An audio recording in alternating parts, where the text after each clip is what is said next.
Welcome back to the Extra Rep Podcast, guys. I'm Josh. I'm Liam. So today we're going to talk about gut health hacks. So, gut health's the trend on social media lately with people going around, yelling at you at the supermarket and going like, look what this has got in it. Yeah. So I think it's important that we give a bit of nuance here into things that actually are going to help improve your gut health or help improve your digestion without just getting to the point of like, you can't ever eat anything and, you need to take this supplement all the time or you need to do that. Yeah. So everyone's gut's going to be very different, but the first thing that I always get every single client to do if they've ever had a gut issue or they're just like, I'm having digestive problems, is I go, do you chew your food 30 times before you swallow it? And every single time their answer is no, or I've got no idea. And as soon as I get them to do that, just from a starting point, digestion improves, right? And now that might not fix someone's digestion. Some people might have, bigger problems that Liam will definitely talk about. But I think that if you can take anything away from this episode, for 90% of you, your digestion will improve by slowing down and chewing your food. Yep. And oh my God, I will say like so many people that just do not mindfully eat. Like they just eat without even thinking or without even being present. And they just swallow their food and they haven't even finished chewing it. And people don't realize digestion starts up here. Our saliva glands signal stomach acidity, and pretty much our brain to gut axis goes, hey, the food's coming, get ready. So anyways, digestive hacks. So I've got many, and Josh and I speak from this podcast of we've had a whole host of gut issues. We've both had Helicobacter pylori infections. I had quite a severe one when I was 11 years old, had to get my appendix removed and everything. And there's so many things I wish I knew about gut health because I had so many things like mood disorders, bloating, all these random different things going on, dopamine issues, hunger signaling issues, all just because of my gut. Until I got my gut fixed, everything got better. And believe it or not, my gym results got a lot better as well. But we're not going to touch on that on this podcast. We're just going to be talking about gut health hacks. So number one hack for me would be, for a lot of people, apple cider vinegar. 1 to 2 tablespoons diluted in 200 mils of water. You can have it once, twice, 3 times a day. Not only amazing for stomach acidity and for helping digest your food and nutrient partitioning, a lot of people are stomach acid deficient. Can you explain like with that? So someone would think apple cider vinegar, right? Yep. Like I'm deficient in stomach acid, like, oh, but this is really acidic when I'm having an apple cider vinegar. Like, would that not, do the wrong thing to my stomach acid? I think a lot of people have that and they think the opposite. No, not at all. So a lot of people, I saw the stats, I can't remember what percentage, but so many people are actually on prescribed medications like NSAIDs and Nexium and all these things that actually interrupt stomach acid production. So a lot of people have low stomach acid and can't digest their food properly, and they're told by their doctors or whoever, like, oh no, just take Nexium, you've got acid reflux, you've got all these issues, heartburn, GERD, here's this next medication, here's this next medication. And it's like, you could have solved it by cleaning up your diet and just making sure you've got apple cider vinegar and you're breaking down sort of any food that's coming in through the pipeline. Now, it does correlate to chewing your food first, but apple cider vinegar beforehand not only helps with breaking down and digesting, nutrient partitioning, stomach acidity, it also helps with everyone's favorite term, insulin sensitivity as well. So it helps you digest carbs a lot better. When you talk about fat, so I mean, there's a lot on the internet now about like bile production and things like that. So I think one thing to be very mindful of, especially if you're going to go on like a keto type diet, is that if you can't absorb those fats properly and you don't have enough bile, a lot of stuff can hit the fan digestion-wise. This is why your cholesterol skyrockets. And a lot of people that go keto or carnivore, they don't have any fiber in their diet. So fiber actually binds to cholesterol and helps you get rid of those toxins through the stool. If you don't have that, and then also meat is very hard to break down in the stomach. It's heavy on the colon, but you need stomach acidity to break down meat because, it's a heavy form of protein and it's a really potent form of protein amino acids. But specifically with fat malabsorption, our gallbladder and our liver have a synergistic relationship where they actually secrete bile production, which is what you mentioned before. Now, if you've got a sluggish liver or a sluggish gallbladder and you can't excrete bile, then yes, you cannot digest fats. This is where people get real big issues like gallstones and all this stuff. And we're not going to go too deep into that in that podcast. But I would say if we're talking digestive health hacks, number one would be TUDCA for bile production. Absolutely amazing. So we've got apple cider vinegar, chew your food. Tadka. Tadka is a Chinese ox bile, which, sounds awful, but it's used in Chinese medicine. Pretty much any client who's taking gear that I've had, they're on Tadka year round, 500 milligrams, because of the effect that it has on detoxifying the liver and aiding with the bile flow as well, getting rid of the endotoxins, helping with the cholesterol. Because otherwise, if you can't absorb fats, or you're low in stomach acid, then you are at risk of like GERD, heartburn, cardiovascular issues, cholesterol issues, blood pressure issues. Like the list just goes on. I think it's funny how you mention that, because a lot of people would probably, I think this is where the whole like blame game comes, when people talk about like protein especially, and then like developing issues. Yep. And it's not the protein itself or the meat itself, it's not being able to digest it properly. And that's where I think a lot of the science gets lost with people, where they're like, oh, I ate meat and I just felt like crap or whatever. And it's like, okay, well then it's not the issue from the meat, right? The meat has fantastic nutrients. It's definitely a digestive issue. So that's when, like I said, you'd look at bile and that sort of thing to make sure that, the flow's there, and you're obviously, getting into eating the right nutrients so you can actually absorb the food. Exactly. And another one that I will give, another health hack, is cook your veggies. Eat cruciferous vegetables, but if you struggle with eating raw vegetables, because a lot of people do and they're worried about phytic acid and oxalates and stuff, cook your veggies. You release digestive enzymes and nutrients in the veggies when you cook them. Like you cook the oxalates away and the phytic acid, like there's way less risk of pesticides when you cook your veggies. And also, this is another hack for a lot of people, but when you eat things, drink, I was going to say as well, but when you eat and drink things that are warm, you actually digest it a lot better. And, there's many other hacks that you can have, like ginger and cinnamon tea, you can have green tea, you can have hot boiling tea. Like even in Chinese medicine home practices, they say just drink your water warm because it hydrates yourself. Like the warm lemon water. Exactly. But do you want to know why? Because our body has a core temperature of 37 degrees. If you drink ice cold water, guess what? You have to get that ice cold water regulated to your body's temperature in your stomach. That actually takes a lot of effort and energy, right? And it actually is a little bit stressful on the digestive system. There's research out there. If you drink like icy cold water first thing in the morning, it can affect your digestion and your hormones as well. If you don't believe me, look this shit up. It's a crazy mistake that I probably made many times throughout life. I used to just grab something straight from the fridge. If you just drink warm water first thing in the morning, or warm water with lemon, people are like, wow, my bowels detoxify really quickly. My blood flow, circulation, everything gets a lot better. And this is the thing. It's like, for example, if you don't have any issues, it's like you don't need to do that. You can just drink water, right? But this is, again, it depends on the problem and it depends on the issue. Everyone is going to be slightly different if they have certain gut issues. But I think, stress is one thing that a lot of people, again, it's like chewing your food, right? If you're chewing your food, but you're highly stressed, you're highly strung at work, you're eating at your desk or whatever it may be, and you're trying to finish off a project, I can tell you straight away, and I'm guilty of it, Liam's guilty of it, we're all guilty of it. But we know that we won't be digesting food as well, right? Because we're in, again, we talk about that parasympathetic to sympathetic state. We know if we're sympathetic ramped up and in that nervous system energy, we need to be parasympathetic to ideally digest and absorb these nutrients. And this is, again, when we run into issues, like it might be like iron, for example, I know so many women who they'll have enough iron, right?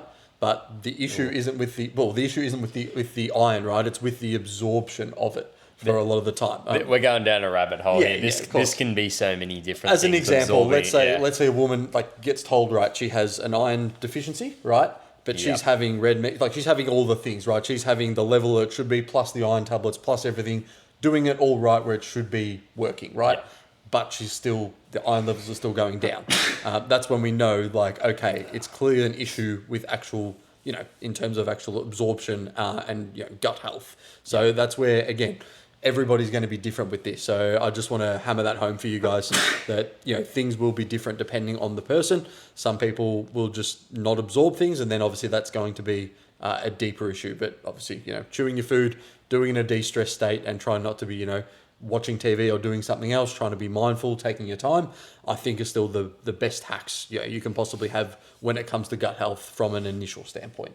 All right, so I'll give you 3 supplements. Now, the first 2 I'll give for people who are actually struggling with iron absorption, and it happens with women with pregnancy, it happens with women with heavy period loss, so many things it could be.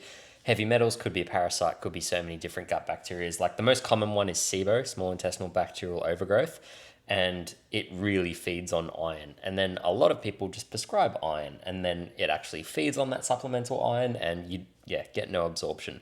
So what you want to take is either desiccated spleen or lactoferrin. Those two really help with that. But one big gut health hack I'll give for a lot of people is bone broth. It's so easy to get. 1 serving a day, 1 to 2 servings a day. You drink it warm. You can get ones that taste really nice. My favorite one's by Best of the Bone. It's a grass-fed bone broth. It's like $1 a serving, not even that. And yeah, for your gut health and just keeping everything, it's got the collagen synthesis, it's got zinc L-carnosine, it's got all these amazing things that help with like stomach ulcers and repairing the gut. Yeah, if you just have bone broth every single day or like a cup of it or tea at night and everything, not only will your immune system thank you, but your gut will thank you as well. Just back to bloating, like I think like there's so many like clients I talk to and people I talk to that are like, what actually I guess happens when the stomach bloats, or like we know sort of what obviously there's going to be inflammation. There's going to be an inflammation that causes it. But can you just talk just quickly on that, on the bloating side of things, like what happens and why it's happening, I guess. Yeah. So there's so many actually different things. There's not one way to explain it, but one thing is there's endotoxins that have released in the gut and your body. Now it could be the stomach acid is not breaking it down properly. And so literally your organs are getting pushed out because your colon and your stomach is full. The other one is, yes, there's inflammation going on down there because you've eaten something that you shouldn't have. And one common thing that I say to a lot of people is just take a food log and actually notice, like, are you bloated at a certain time in the morning? Is it the first thing when you wake up? Is it after you have a certain food? Are you gassy? It's all these different things, right? A lot of people just, as you mentioned before in the podcast, people just aren't mindful, right? So people just aren't even in tune with their own bodies. They just all of a sudden look at themselves at the end of the night. They're like, oh, I'm really bloated. But it's like, well, when did that start? And also, what foods are you actually eating that contribute to that bloating? A lot of the times, it's foods that they don't want to actually eliminate because there's an emotional crutch or a convenience thing when it comes to that food, which can make it a little bit more difficult to come to the truth with a lot of people. Yeah, I think that's really, really interesting because, again, we all do it, right? We've all had periods where we're like, you just also almost get married to a food. For me, it was like tuna and rice in the morning, right? I just had a breakfast for like 4 years because I'm like, well, it's just easy. It's convenient. I know there's protein. I know there's carbs. And like just by having it first thing in the morning, probably combined with the coffee, it just wasn't doing great things for my guts. And as soon as I swapped it out with some fiber, some yogurt, berries, etc., like I noticed just a significant improvement in my overall gut. And then digestion as well. Yeah. Like I started feeling like I had more energy, I was doing all the right things, and I was like, oh, okay, I'm probably starting to absorb these nutrients a lot better as well. So I think for a lot of people, they're so used to being bloated, they just think it's normal. And like it's not normal, guys. It's something that definitely you can have a look and think, okay, like I said, take a food log, what's actually starting to bloat me, and then from there you can almost start by eliminating things. FODMAP is a really good one, a low FODMAP diet. So I think even just starting there as a real baseline is looking at the food log and then going, okay, are there any of these higher FODMAP foods that I've just eaten? Maybe take 1 or 2 of those out, or take one of them out next time, have a look, take another one of them out, trial, and you'll start to understand, okay, onions really fuck up my gut, or tomato really fucks up my gut. Oh, grapes are fine, whatever it may be. It is a bit of a learning process. And then obviously eventually we want to be able to reintroduce these foods as well as part of a healthy gut microbiome. But sorry, last thing to mention on that, do you want to talk just quickly before we finish up about probiotics? Because I think on antibiotics as well. So I think a lot of people, especially with antibiotics, take it as a good thing. Whereas of course, it has its pros and cons, and you need to then, use probiotics and other things to get the gut back to a healthy place of gut microbiome. Yeah, so there are specific probiotics designed to take when you are taking antibiotics. There's 2 that I specifically recommend. The best one by far is this one. It's Saccharomyces boulardii, known as SB, Sacro B. It is designed to be taken with antibiotics. So when we take antibiotics, which are overprescribed in my opinion, what happens is it pretty much wipes out your gut flora. So it wipes out bad bacteria, yes, but it also wipes out good bacteria. Now you want to still have the right ratio and balance of good bacteria because you essentially need to support not only your gut, but your immune system and a whole bunch of other things there, your gut to brain axis, your mood regulation, all of that stuff. Because when you wipe out your gut flora, and especially with antibiotics, then things like SIBO and small intestinal bacterial overgrowth and, well, all these other sort of candida, yeast, H. pylori, whatever it may be, can start to overgrow there. So you kill it, you think, oh yeah, it's finally gone, and then it can overgrow and come back with a vengeance. So if you take a probiotic strain with it, now this stuff also works on candida and a few other nasties like that. The other probiotic I mentioned is called Lactobacillus reuteri, which is L. reuteri. Now this is a specific strain. It's known as the oxytocin sort of strain in the gut because 95% of the population don't have it. The reason being is antibiotics wipe it out completely. So we don't naturally get Lactobacillus reuteri. So a lot of people that actually start taking it actually find that, yes, they may get some side effects because, if they don't have it in their gut and serotonin overload, you can get things called like serotonin syndrome. You can get a few different things going off if there's die-off effects in the gut. But when those microbes die off, you can sometimes get a little bit of brain fog and a little bit of like mood, dysregulated thoughts, all that stuff. But actually adding that back in makes you a happier person. So the gut has a big thing to do with not only our immune system, but our health, even our physical health, our results, how we digest food. It's not very what's the word on the broad spectrum? It's not complicated when you know about it, but it can also be very complicated if you've got like a lot of misinformation going on or a misdiagnosis going on with what's happening with your gut. Yeah, for sure. And I think that's the main thing to take home is obviously you can do these little things where it's like, okay, chew your food, be less stressed, do all these little simple things. But then of course, if you're having reoccurring issues, if you're not finding, culprits in food, that's when obviously we'd strongly recommend getting a blood test. And obviously Liam's probably a man there.